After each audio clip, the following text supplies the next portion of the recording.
Hello, magluto po tayo ng ating ampalaya.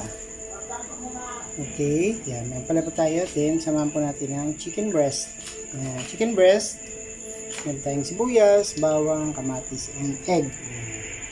Ligisa po tayo niyan. Okay, so meron na po tayong mantika. Lagay na po natin dyan. Okay?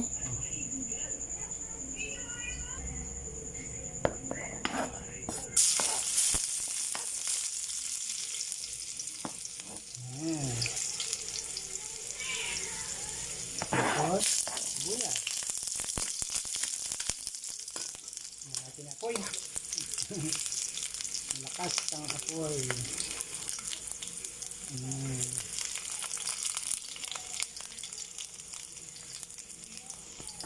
Kamatis. Tayo natin.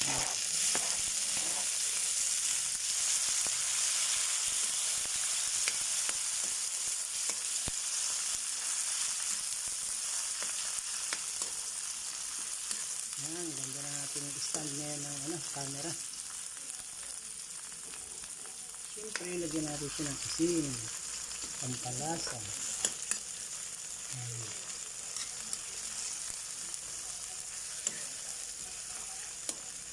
Yung pong chicken breast, luto na po kasi siya. Ready to eat na po yan.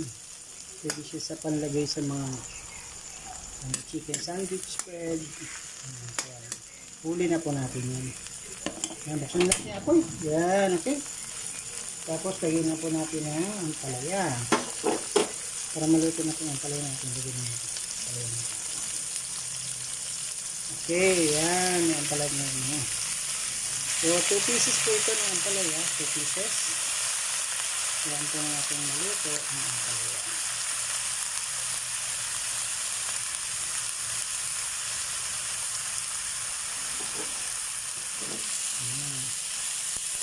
Magalaw. Magalaw ang ating ayan.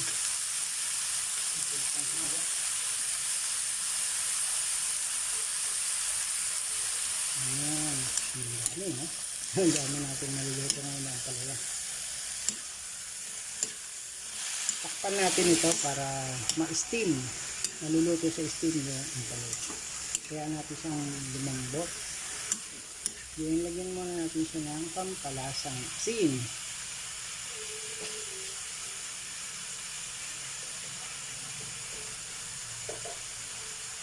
Ito po ayan, lagyan natin asin. Ito lang muna. Nakatayo umalat. Kasi ito pong pinaghugasan ng ampalaya ay may asin na para hindi mapait. Lagyan na rin natin yung sabaw ng chicken breast. Itong sabaw ng chicken breast, lagyan natin ang palasa.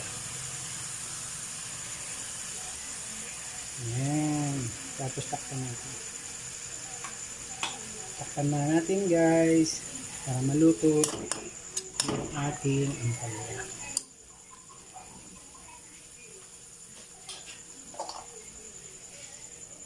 Okay. Thank you. Maya po ay buksan ulit natin siya pagluto niya. Yan, nagkulo na po. Baliktaran naman natin. Yan. Para magaling lumambot. Pagluto na po yung ampalaya. Masarap po nito kasi sa iba talaga ay hapok ang ampalaya. Pero dito po sa atin ay hindi po tayo maghapok dahil meron po tayong mother na gusto ay malambot ang ampalaya. Testing natin yung isa.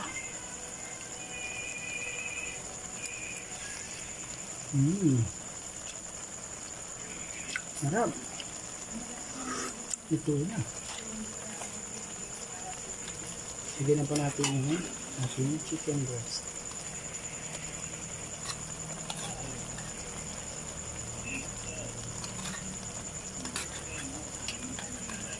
Yan. Yan po yung ating twist.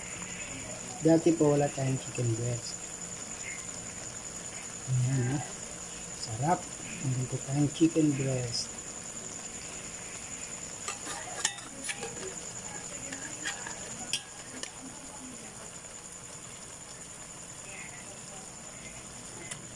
lang lutuin ko ito. Quick 5 minutes lang.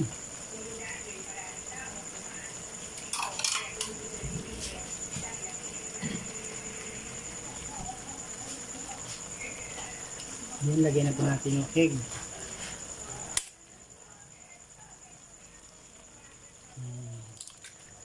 Wow, ganda ng egg. Sarap, parang bulgogi.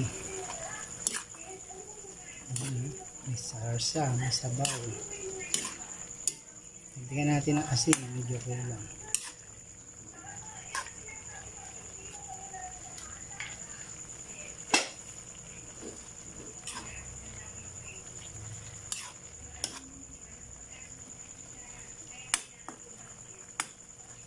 And yung ating magic sarap.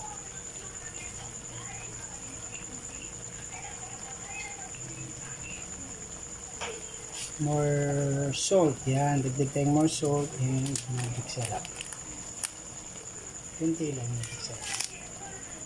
Okay na po yan. Yan. Parang si ano lang. Si Judy.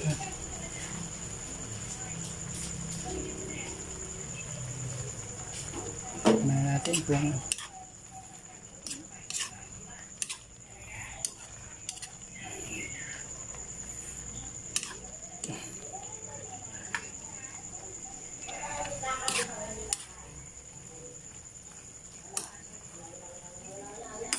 sumisip-sip na po yung sabaw.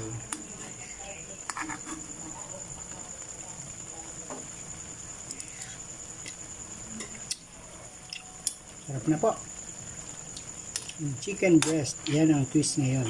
Dati po ay wala. The best cook. Yan, pwede na tayo kumain. Takpan ulit. And patayin na po natin ang apoy. Wait lang, mga 1 minute para maluto yung ating magic sarap. Ready for eating. Ready for eating na po ang ating ampalaya con chicken breast. And egg, yan. Okay, panatapos natin ang apoy. Serve, let's serve while it's hot. Yan, let's serve it while it's hot. Diba? Okay, patayin natin yung gas. I hope na mayroon kayong bagong natutunan sa ating cooking technique. See you!